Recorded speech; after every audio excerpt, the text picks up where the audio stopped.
Hello and welcome to Boden Property review of 2022. So this year, almost like the last 3 years really, has been a bit crazy. So many things have happened outside of the industry, had massive effects on how people work, live and play. The year started really positively. I think everyone that had that sort of hangover from COVID for sort of previous years was really keen to just get going, get sort of back to work, get back into offices if they could, get that sort of social aspect of their lives back together as well. And everyone had loads of energy, lots of people were recruiting, lots of jobs were sort of starting, and the world seemed really quite positive and quite good. We were then hit, obviously tragically, by the war in Ukraine, which had a massive effect on every single industry that I can think of as well. Obviously a huge effect in terms of the cost of materials, the delay of materials and things coming into the UK as well, which naturally then started to slow things down. Alongside that, there was other factors as well, which really pushed up the price of materials. So people that wanted to build were a bit sort of limited as to what they could actually get onto site and get going with. The prices of steel, for example, absolutely skyrocketing, meant that people were really sort of struggling to get onto site and get things built. But we kept going, we kept sort of fighting through. Projects did still keep going.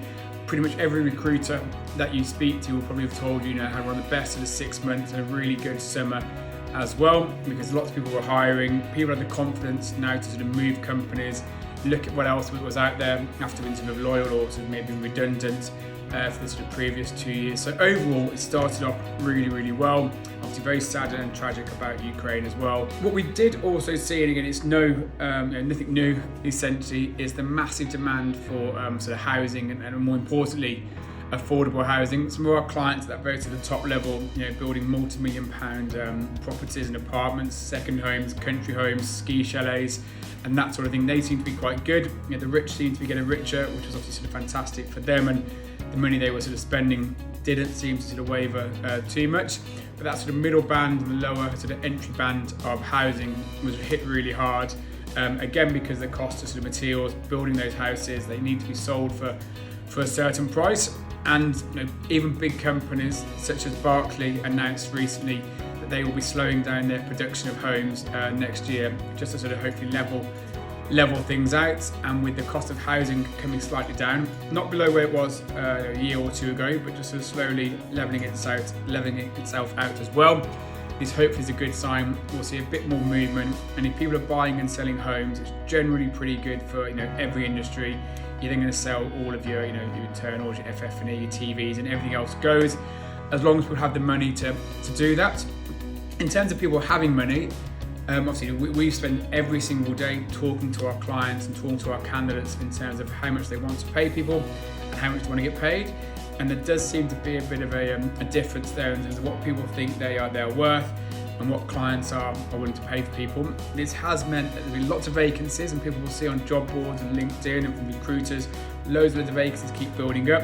But quite a few of them do sit there for a few weeks or a few months while clients get to sort of terms with what people want to get paid, and maybe sometimes go for a more junior option and look to train them up, because obviously the money is very important. This has meant that sort of candidates for sort of mid to senior level have almost sort of stagnated in their careers at some point.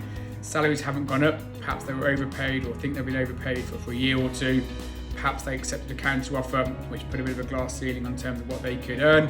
So we are going to see what happens next year, whether people's motivators to move away from just purely money, which possibly won't happen because of the cost of living, the cost of energy and the crisis. People need to earn as much as they possibly can.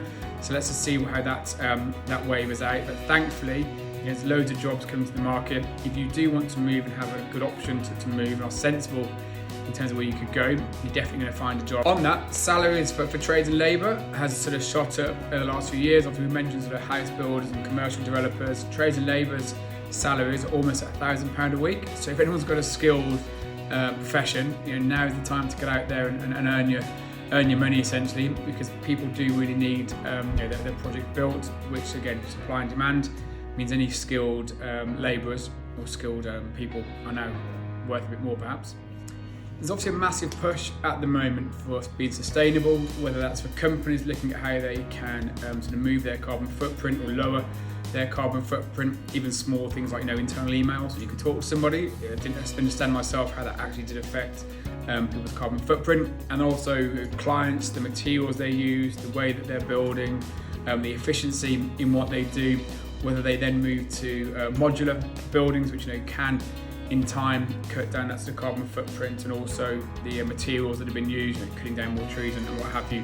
As well, the way that we travel to sites, people are more willing now to do a site meeting occasionally from home. They haven't got to get in the car, drive to the various sites. And more companies are looking at how they are sort of saving money, obviously because of the cost of fuel, but also how many times they travel to different sites and the way that they work once they get there. So sustainability, I think, definitely will be a big push and continue to be a big push rather into 2023. And it's something that our clients are looking at more ways of doing it. This obviously will affect project managers in the way that they put projects together, how they sort of run that sort of program, throughout their sort of whole scheme, and what they do to make small changes perhaps to make them more carbon neutral or more efficient and more sustainable, which is a massive buzzword at the moment.